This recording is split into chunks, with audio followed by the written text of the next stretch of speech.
আসসালামু আলাইকুম প্রিয় viewers, welcome back to my channel. আশা করি সকলে ভালো আছেন, সুস্থ আছেন। অনেক প্রবাসী ভাইদের একটি প্রশ্ন ছিল, সেটা হচ্ছে তারা বলেন যে দীর্ঘ বিরতির পরে যখন দেশে যাচ্ছি বা স্ত্রীর সাথে সেক্স করছি, তখন আমাদের কাছে মনে হচ্ছে যে স্ত্রীর যোনিপথটা অনেকটা লুজ হয়ে গেছে এবং ভ্যাজানাটা অনেক বড় হয়ে গেছে। আসলে এটা বড় হওয়া বা লুজ হওয়া মানে কি আমার স্ত্রী অসতী হয়ে গেছে, বা সে কি আমার অবর্তমানে বা আমি যখন প্রবাসে ছিলাম তখন এক বা একাধিক পুরুষের সাথে সেক্স করেছে? এই প্রশ্নটি অনেক পুরুষ, অর্থাৎ বলতে গেলে যে সকল পুরুষরা প্রবাসে থাকেন বা স্ত্রী থেকে দূরে থাকেন, তার 90%-এর উপরে পুরুষের মনে কিন্তু এই প্রশ্নটি থাকে যখন তারা দেখেন যে স্ত্রীর ভ্যাজানাটা পূর্বের তুলনায় বড় হয়ে গেছে এবং লুজ হয়ে গেছে। তো মূলত সঠিক তথ্য না জানার কারণে অনেক সময় আপনারা অনেক ভুল করে ফেলেন বা স্ত্রীকে অপবাদ দিয়ে ফেলেন।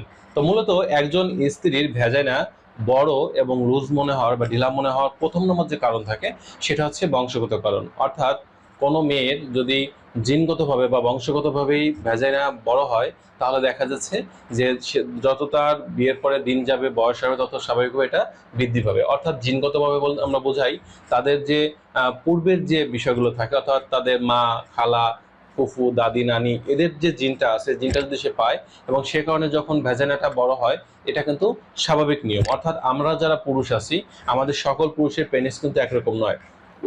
কোনো কোনো পুরুষের পেনিস দেখা যাচ্ছে 5 ইঞ্চির থেকে অনেক ছোট, কোনো কোনো পুরুষের দেখা যায় 5 ইঞ্চির থেকে বেশি থাকতে পারে। আবার কারো পেনিসটা আকৃতিগতভাবে চিকন থাকতে পারে, কারোটা একটা মোটা থাকতে পারে। অর্থাৎ পুরুষের যেমন পেনিসের এই যে বিভিন্ন প্রকারভেদ পরিবর্তন আছে, ঠিক একইভাবে দেখা যাচ্ছে যে একজন নারীর তারও কিন্তু ভ্যাজানার পরিবর্তন হয়। অনেক মেয়েদের ভ্যাজানা দেখা যাচ্ছে বাইরের থেকে অনেক বড় ফুলানো দেখা যায়, বাট ভিতরে দেখা যায় যে জায়গাটা খুব কম। আবার অনেক মেয়েদের দেখা যাচ্ছে যে যোনিটা স্বাভাবিক অবস্থায় থাকলেও ভিতরে জায়গাটা অনেক বেশি বা লুজ হতে পারে, বা জায়গাটা ভিতরে বেশি থাকতে পারে। এটা হচ্ছে শুধুমাত্র তাদের বংশগত কারণে কিন্তু এমনটা হয়ে থাকে বা হতে পারে। দ্বিতীয় নম্বর যে কারণ থাকে সেটা হচ্ছে স্বাস্থ্যগত কারণ বা ওজন বৃদ্ধির কারণে। আপনি যখন বিয়ে করেছিলেন তখন আপনার স্ত্রীর ওজন হয়তো 45-50-এর মতো ছিল, কিন্তু বিয়ে করে যখন দেখে আপনি চলে গেছেন প্রবাসে, এসে দেখছেন যে আপনার স্ত্রীর ওজন 60, 65 বা 55-এর উপর চলে গেছে। এই যে যে ওজনটা বৃদ্ধি পেলো, এটা মনে রাখতে হবে যে এই ওজনটা তার শরীরের সব জায়গায় বৃদ্ধি পেয়েছে।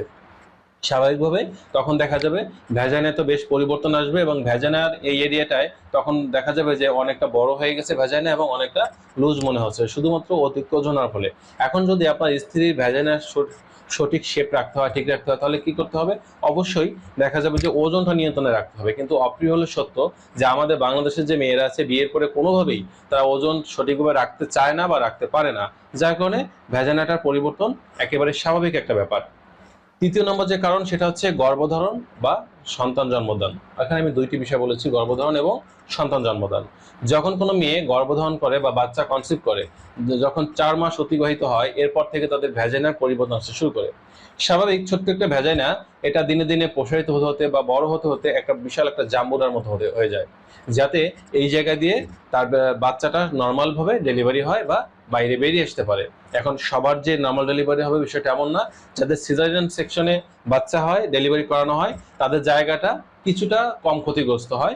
আর যাদের দেখা যায় নর্মাল পজিশনে বাচ্চা ডেলিভারি হয়, এই জায়গাটায় চাপ বা প্রেশারটা একটু বেশি পড়ে, যার কারণে এখানে যে লিগামেন্টগুলো আছে বা পেশিগুলো আছে একটু বেশি প্রসারিত হয়ে যায়, এবং বাচ্চা হওয়ার পরে দেখা যায় যে স্ত্রী ভ্যাজাইনা পূর্বের তুলনায় অনেকটা বড় এবং লুজ হয়ে গেছে বা লুজ মনে হতে পারে। এটা স্বাভাবিক ব্যাপার। আর 4 নম্বর যে কারণে এটা হয়ে থাকে সেটা হচ্ছে ভ্যাজাইনার কিছু প্রবলেম বা কিছু রোগ যদি হয়ে থাকে, যেমন তার মধ্যে অন্যতম হচ্ছে এইচটিডি, বা দেখা যাচ্ছে যে এরপরে এইচপিভি অর্থাৎ হিউম্যান প্যাপিলোমা ভাইরাস, অথবা সেক্সুয়াল ট্রান্সমিটেড ডিজিজ বা এসটিডি। এই জাতীয় রোগে যদি কোনো মেয়ে আক্রান্ত হয়, অথবা যদি এমনটা হয় যে তার অতিরিক্ত লিউকোরিয়া বা সাদা স্রাবের সমস্যা আছে, সে কারণে দেখা যাচ্ছে যে একজন মেয়ের এই দীর্ঘদিন ধরে সাদা স্রাব যাওয়ার ফলে এখানে যোনির যে স্বাভাবিক অবস্থা এটা ব্যাহত হয় বা এটা আর আগের মতো থাকে না। তখন যেটা হয় দেখা যায় তার যোনিপথে ইচিং বা চুলকানি হওয়া, যোনিপথের পেশিগুলো দুর্বল হয়ে যাওয়া, এই সকল কারণে দেখা যাচ্ছে তার ভ্যাজানাটা অল্প বয়স হওয়া সত্ত্বেও একজন মধ্যবয়স্ক বা একজন বয়স্ক মহিলার ভ্যাজানার মতো হয়ে যেতে পারে। ভ্যাজানাটার আর্ট বা শেপ বা সৌন্দর্য এটা অনেকটা নষ্ট হয়ে যেতে পারে, ঝুলে যেতে পারে, জায়গাটা অনেক বড় হয়ে যেতে পারে। এবং অনেক সময় দেখা যাবে হাজব্যান্ড যখন দেশে সহবাস করবেন তখন পরিপূর্ণ ভালো লাগা বা সুখ এটা কম অনুভব করতে পারেন, শুধুমাত্র ভ্যাজানাল প্রবলেমের কারণে। আর 5 নম্বর যে কারণ সেটা হচ্ছে যদি কোনো মেয়ে অতিরিক্ত সেক্স করেন বা হস্তমৈথুন করেন। এখন এখানে প্রশ্ন আপনারা হয়তো অনেকে মনে মনে ভাববেন যে তাহলে হয়তো আমার স্ত্রী অতিরিক্ত সেক্স করতে পারে। এখন বিষয়টা হচ্ছে উত্তরটি হতে পারে হ্যাঁ অথবা না। বিষয়টা হচ্ছে শুধু অতিরিক্ত সেক্স করলেই যে হবে তা না, হস্তমৈথুন করার কারণে হয়, বা ভ্যাজিনার ভিতরে কোনো ফরেন বডি ইউজ করার কারণে হয়। আর একজন মেয়ে তার হাজবেন্ড যখন প্রবাসে থাকে, একটা বিষয় মনে রাখতে হবে যে সর্বোচ্চ 3 থেকে 4 মাস পর্যন্ত সে সেক্স না করে বা যৌন মিলন না করে থাকতে পারে। এরপরে কিন্তু তার একভাবে একা থাকাটা খুব কঠিন। সে কোনো না কোনো পদ্ধতি অবলম্বন করে, কোনো না কোনো পথে কিন্তু তার যৌন মিলনের চাহিদা সে কিন্তু পূরণ করবে বা করে, এটাই কিন্তু স্বাভাবিকভাবে মেনে নিতে হবে।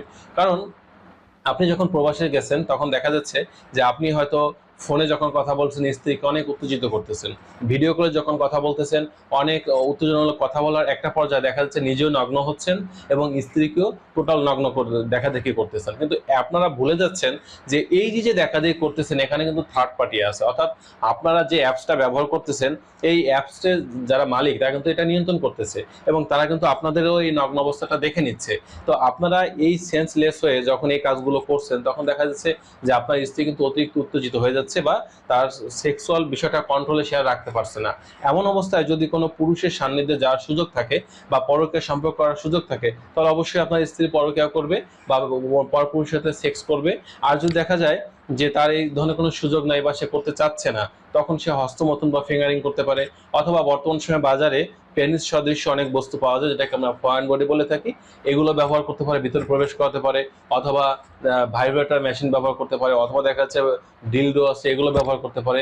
অর্থাৎ যদি সে অতিরিক্ত সেক্স করে বা অতিরিক্ত হস্তমৈথুন করে বা হস্তমৈথুনটা যদি সেক্স করার মতো হয় তাহলে দেখা যাবে যোনিপথটা প্রসারিত হবে এবং লুজ হয়ে যাবে বা অনেকটা বড় হয়ে যাবে।